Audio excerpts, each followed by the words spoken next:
A Prestonsburg woman is in jail charged with murdering her father, and health officials discuss lung health at Pikeville Medical Center. I'm Nick Collum, and this is the Mountaintop Daily.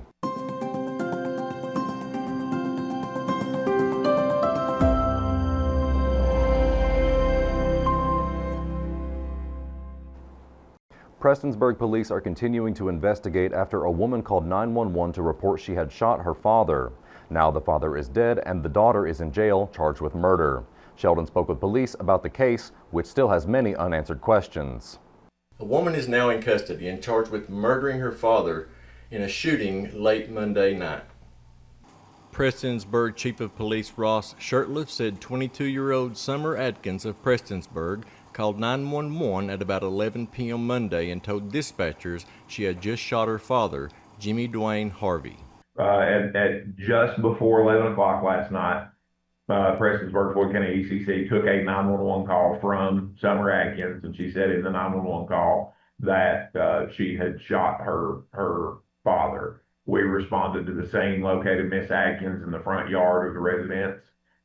No weapon. She had put the weapon down and located shortly thereafter Mr. Harvey sitting in a chair in the living room of the home, obviously deceased from several gunshot wounds. And we've not been able to corroborate some of them, but some of these details we've gotten and said, well, that's not true. And some of we've gotten and have been able to corroborate. So we're not really in a position to be able to put those out yet. But like I said, 12 hours out from the initial 911 call, so we're still getting details. As of right now, I can tell you that there's no questions asked that Summer Atkins murdered her father.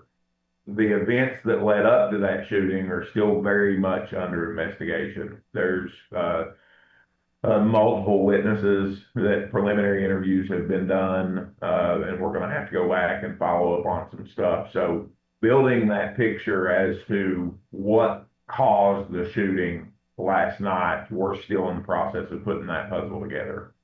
In one remarkable coincidence, Harvey was convicted in 1990 of murdering his wife and given a 20-year prison sentence in that case. He was released in 2001. Atkins is being held at the Floyd County Detention Center on a $5 million cash bond. She is set to appear for a preliminary hearing on June 16th at 1:30 p.m. Reporting for Mountaintop News, I'm Sheldon Compton. Pikeville Medical Center today celebrated the results of a collaborative effort to improve lung health and early cancer detection across Appalachia. I attended today's event to learn more about the program and what's next.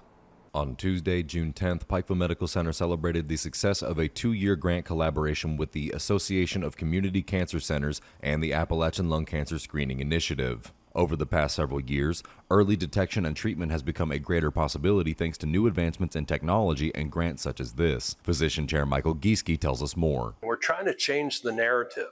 Lung cancer is no longer the death sentence it used to be. Lung cancer has historically been a very bad actor.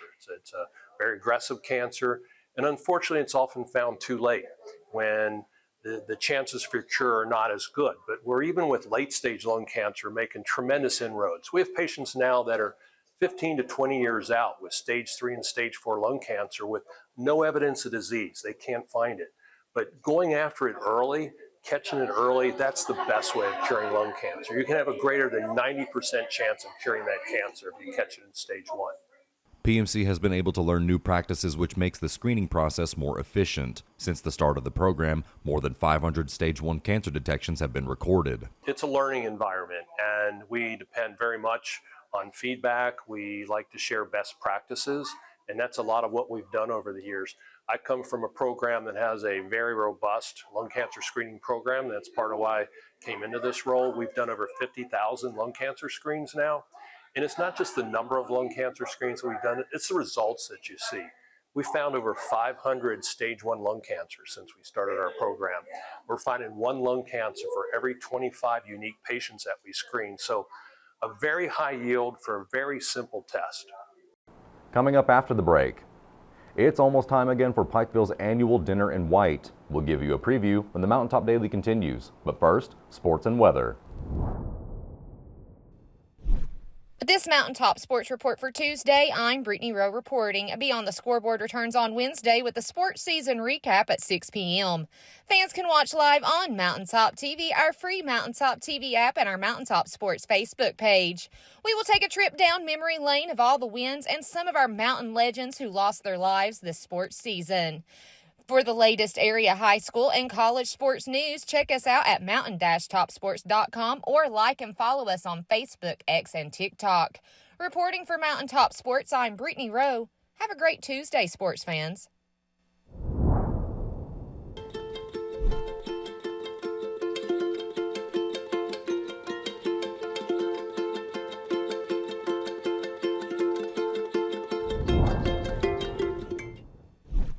When the government took Social Security away from honest Eastern Kentuckians, Attorney Ned Pillersdorf got the hearings declared unconstitutional. When the women guards were harassed at Little Sandy Jail, Ned fought back, securing a $1 million verdict at trial. And when the state tried to shut down Cordia School, Ned fought back and kept the school open. Attorney Ned Pillersdorf fights for the underdog, and he's ready to fight for you. Hey, it's Kristen Mulcahy from Appalachian Wireless. Whether you're in the hills, on the job, at vacation, or just traveling abroad, Appalachian Wireless goes where you go. We're your neighbors, your hometown team, and your connection to what matters most. With reliable coverage, local support, and a commitment to our communities, we're not just another provider, we're your carrier. We go where you go. Because we are you, we are Appalachian Wireless.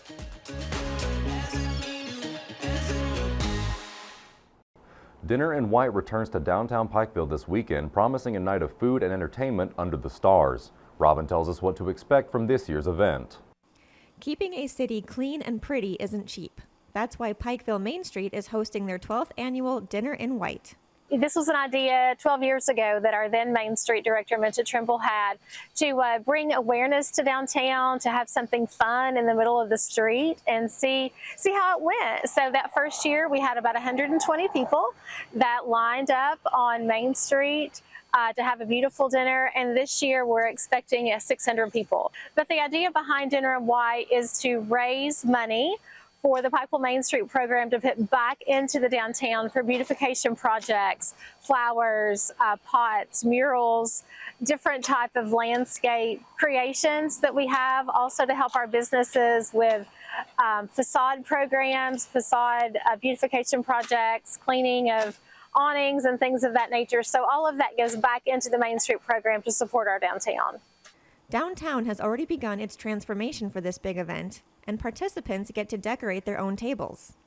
Saturday morning, we'll start about 6 a.m. putting tables out on Main Street, and then just progressively go throughout the day. And then around noon, some of our people that have bought tables will come in, and the idea is that you decorate your own table in whatever theme you like. This year, it's a really a fun picnic atmosphere, so we just ask that you decorate your table in white, and you can start doing that at noon up until about 6 o'clock.